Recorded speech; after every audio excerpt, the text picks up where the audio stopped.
We all set? Yep. Good morning, everyone. Welcome to our Wednesday meditation gathering. I'm so glad you're all here to share this time together. Meditation gathers energy and strength when we meditate together. This week we have Steve Clarke, who will lead us in meditation, and we'll have 20 minutes of silence. Well, it's not quite silence, it's guided meditation. And after that, we'll open it up for sharing, and we end at 10:45. Over to you, Steve. Thanks very much, Dan. You may know there's like three key elements in any spiritual practice, and I thought I would look at just one aspect of one of those elements. So it's not the full element, just one aspect of it. And the reason I chose it is to rest in Jesus. And the reason I chose it is because I need it. Today I need to rest in Jesus. And so it would be lovely if you could join me in that. So if you could get comfortable, close your eyes, and I'll talk through the beginning of this, and then I'll go silent for most of the 20 minutes and then bring you back again. So if you could get comfortable, close your eyes, and treat this session as sacred. That you could expect this session to be life-changing. That what you're doing is important. So I'll give you a second to calm down, settle down.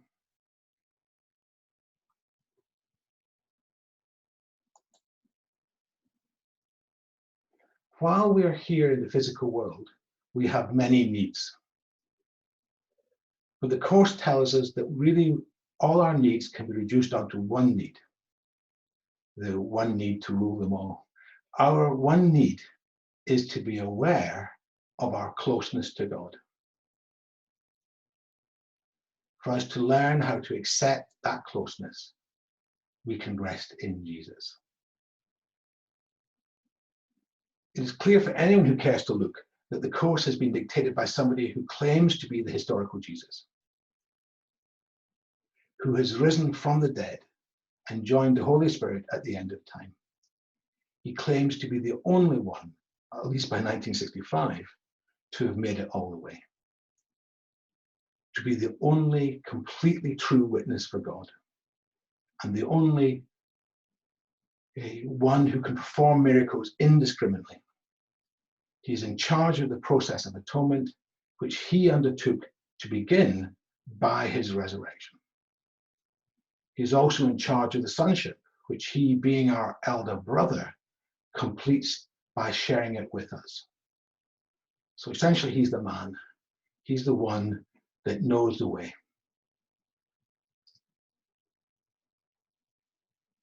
He states that his only function is to help us to make the same journey as he did.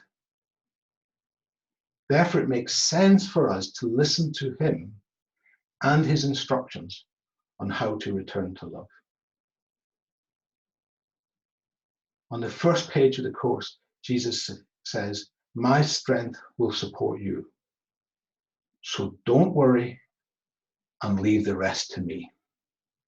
And that's what I'd like us to focus on in this session. My strength will support you. So don't worry and leave the rest to me.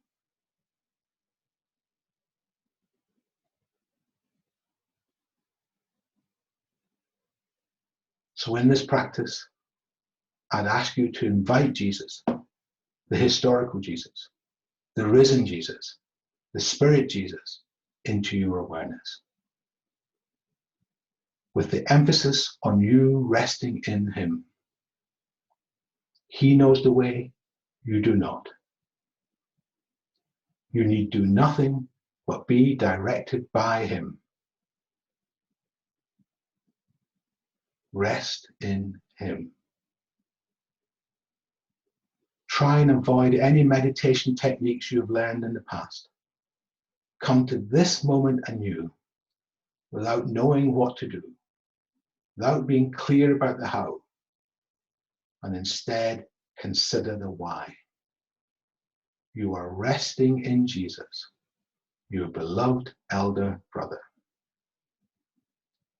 And of course, if your mind does wander to regretting things or planning future things, remind yourself that you want to rest in Jesus, as I want to rest in Jesus now.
keeping your eyes closed, we'll close with these words. We are entirely dependent on the ones who know the way to show us how to return to heaven.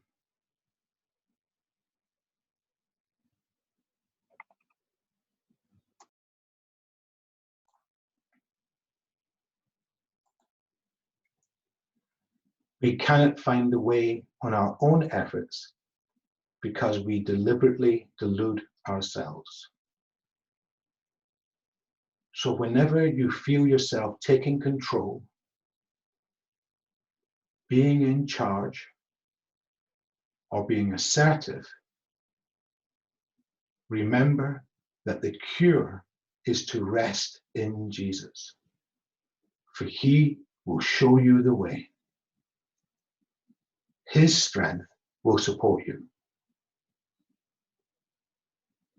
We need to learn how not to worry so we can leave the rest to him.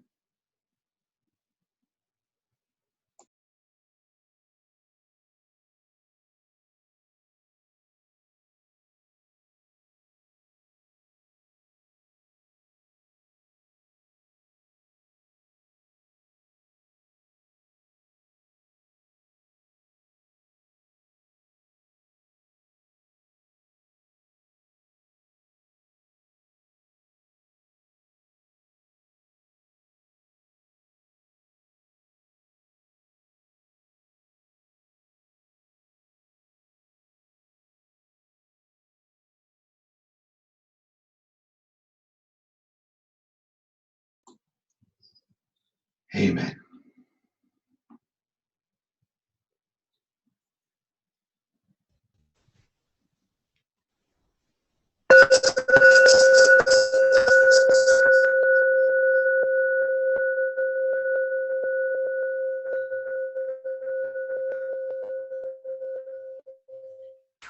Open your eyes slowly and come back into the room.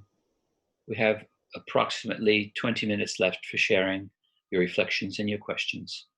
If you'd like to speak, raise your hand or use the mute button, reactions button at the bottom of your screen, and I'll take you off of mute.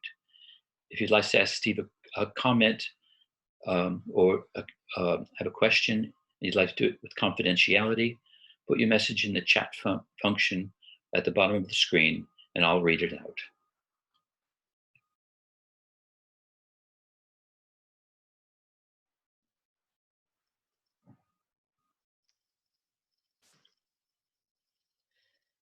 Thank you, Steve. That was beautiful. I didn't want to come out of that. I've got no more words to say. I just was there. Thank you so much. Thank you. Thank you.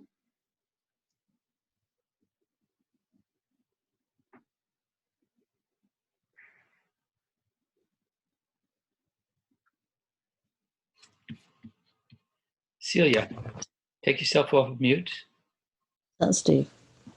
Hello? Hi. Can you hear me? Yes. Right. I would like to echo Linda. That was just so restful, so loving, so completely, such a friendly place to be. I didn't want to come out either. I will go back there as often as I can. It was just absolutely beautiful to be there. Thank you so much. Thank you. Wonderful. Kirsty, would you like to say something?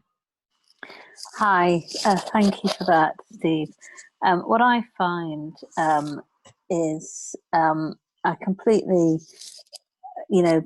agree with what you're saying about how it's about letting go and letting Jesus or Holy Spirit do the work. You have to kind of give up your own intentions, your own plans.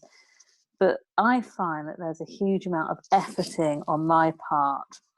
In a 20-minute meditation just there, because I've got other stuff going on, I found it a real effort to to stay there. A lot of people have shared how beautiful and relaxing and peaceful and wonderful it was. That wasn't my experience at all. I found that I was, I found it very, very hard to be there today. And to what extent is that my responsibility as an ego to be there? And to what extent is that Jesus's responsibility? That's where I'm not really, that's where I'm a little bit unclear in terms of this whole idea about letting Jesus lead the way. Is it down to me and my strength of will and my strength of ego, if you like, to make myself stay there rather than being off all over the place? Well, bless you, Kirsty. That's a wonderful question. I think that's absolutely just fantastic. To have a wonderful experience is fantastic. I mean, that's what we're all looking for. But actually, there's a truth, which is this can really be difficult. This can be, we can sit and nothing can happen as far as we can see. We can see it as a struggle. If you don't mind, I'll give you a full answer. It'll take me 2 or 3 minutes, but I think it's such a great question. Jesus in the Course says that each of us tend to fall into one of two camps.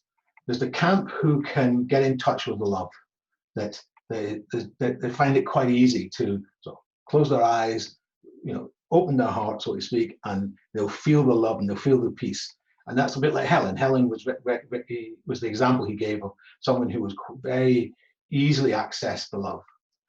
But she, of that type, finds it very difficult to get in touch with the fear, that the fear that blocks and sort of destroys the day, so to speak.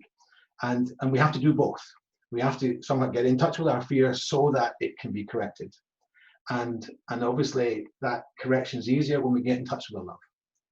The other type of person is someone who can get in touch with the fear.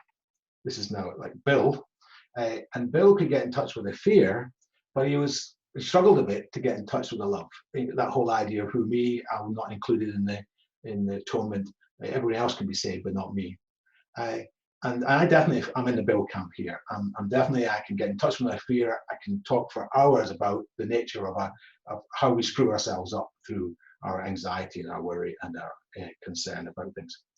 And how it's all just a manifestation of my mistaken belief that I'm somehow separate from God.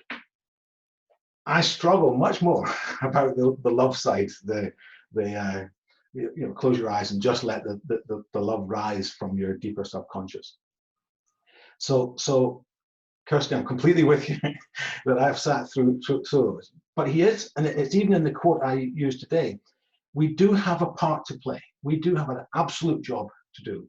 And if we don't do it, nothing happens. There's no fix at all. And the thing we have to do is, you can call it different things at different times, but we have to make a decision. It's called the basic decision. We have to make a choice. Do we want to be well or not? And if we don't make that choice, then we can sit in the chair for eons and nothing substantial will happen. That's not saying it isn't unhealthy to sit in the chair. Of course, it's lovely to sit in a chair and do nothing. And it actually can be quite therapeutic. But in terms of the Course, unless we've made the choice to be well, then we are blocking the love that will restore us. And so when he says, do not worry, in the quote was, do not worry and leave the rest to me. That do not worry is another way of saying the same thing, which is that it's our job to take a stance against our concerns, our worry, our belief. That if we don't look at it, and it's a psychological claim, if you don't look within and look at how our mind works and just see how deluded we are and want that to be fixed, then the cure doesn't come. But do that and everything else follows. So our loving behavior follows, our sense of peace will follow, our healing other people's minds will follow, our conviction that this really works as a path will follow. So all of that's given us by Jesus.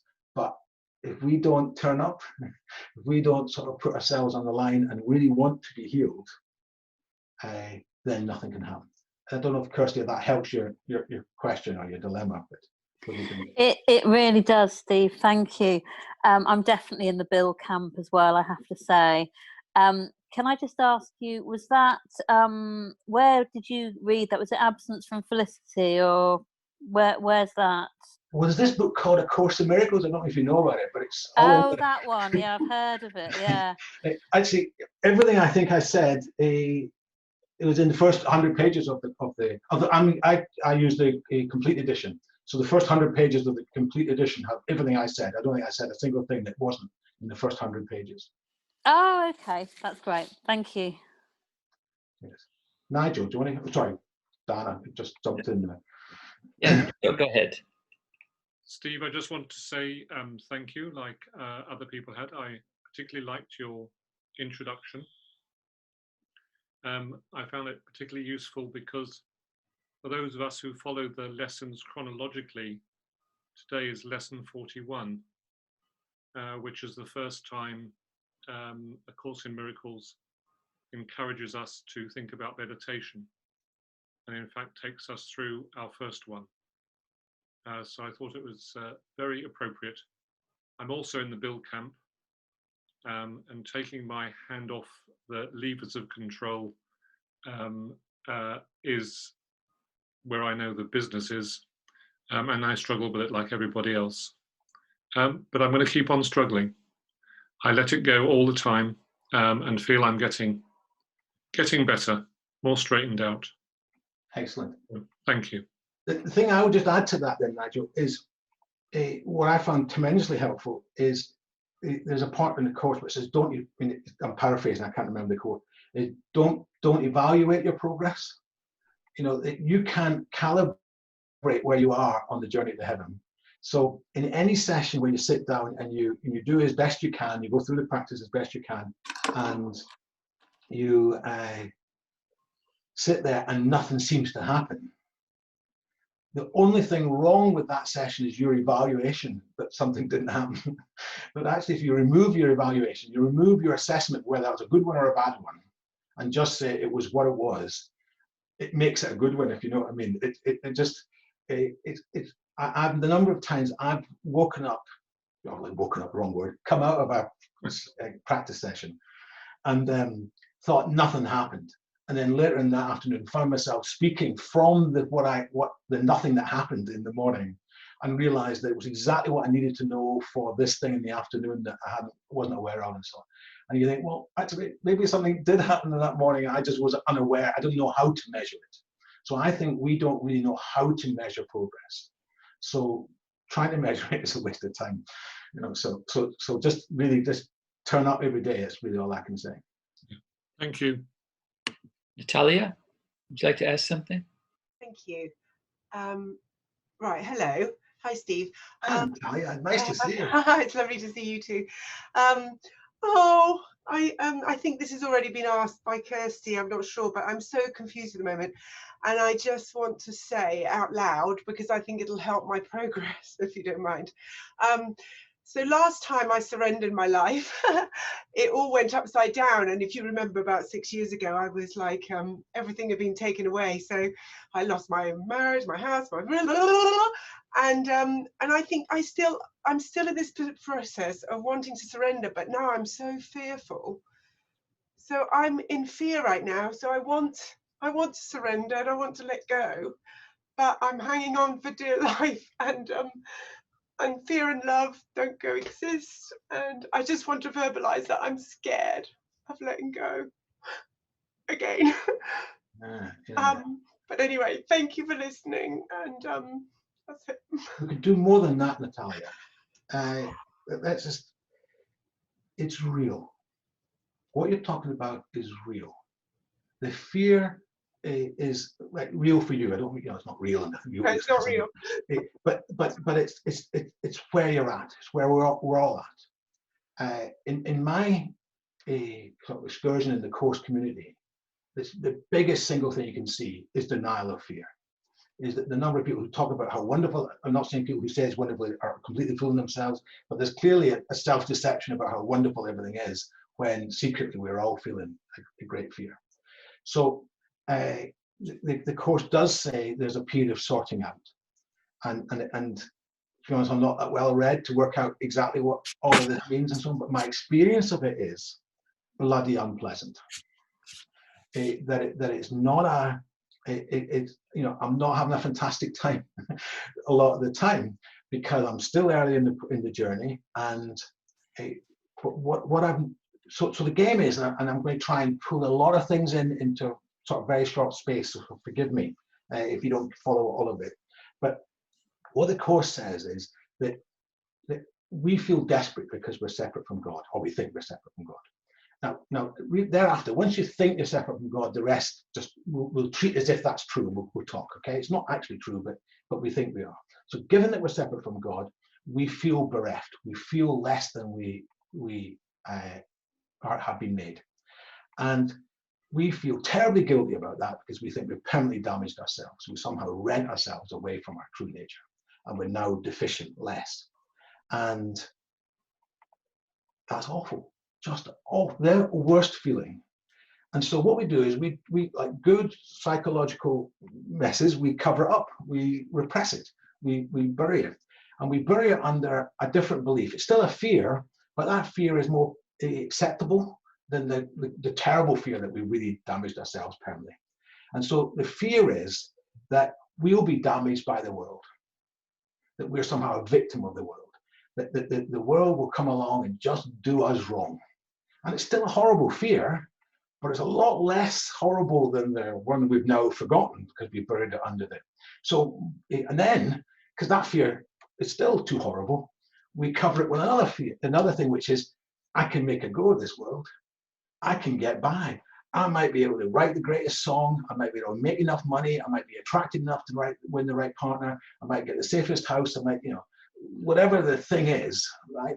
That I just will be attractive enough to have people looking after me, you know, liking me, and all the rest of it. And so those sort of layers are the layers of the deeper subconscious, of the superficial subconscious. And what is happening is that most of the time we're in this top layer thinking, I can make a go of it, you know, I'll win that tender, you know, I'll win the girl, you know, whatever it is.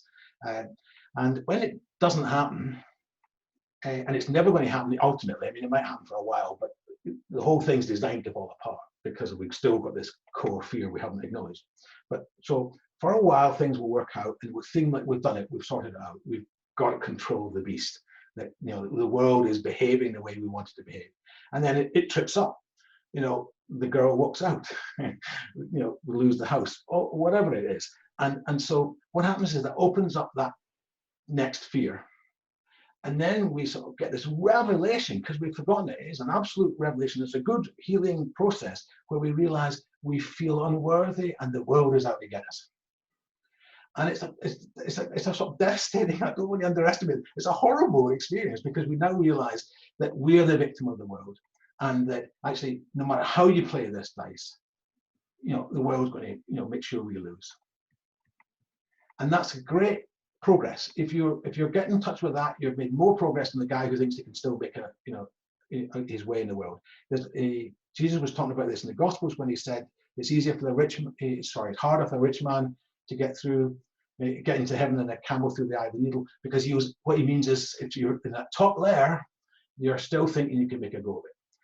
So we hit this victim, we're unworthy, and it's terrible.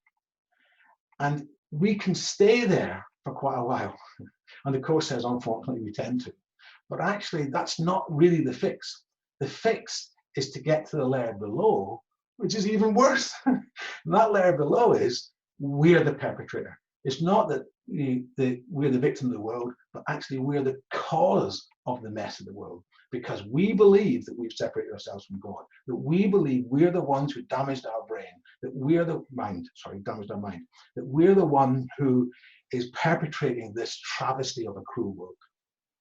And frankly, that's an unbearable thought. But the other thing about that thought is it's a ludicrous thought. It doesn't sort of hold water very long. So when it's exposed, in other words, when we bring it into our conscious mind, it doesn't last very long. We start to laugh at the idea because it is sort of ridiculous. It doesn't have as much power as we think it has. It's like the Wizard of Oz behind the curtain. It's this big monster until we pull back the curtain, and then it's a little squirt who's, playing above his station. So the idea is that we are trying to get through those layers, because beneath that layer that we are the perpetrator is another layer. And this is the layer we want.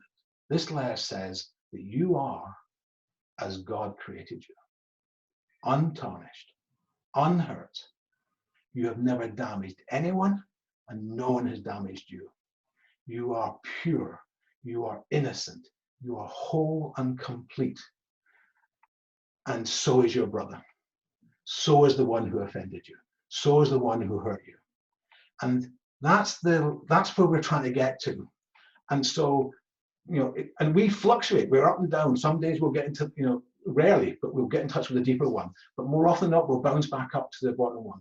And what we're trying to do in all of these practices is stop pretending that we know the fix, that we know what the plan is to make this, because we're deluded. We've got stacks of delusion. So what we're trying to do is say, I'm going to give up my plan. Now that's a scary thing, because how I cope with the world is I've got my plan. I'm going to be either, I'm going to be handsome enough, I'm going to be rich enough, I'm going to be popular enough, or whatever it is to get by in the world. And I'm going to give up that, because I know that plan is just a manifestation of my fear, that actually I'm doing that just to cope with my anxiety. And so, but then I've got this terrible situation. I'm not healed yet, but I'm sort of giving up my plan. And Natalia, I sort of join you in the terror.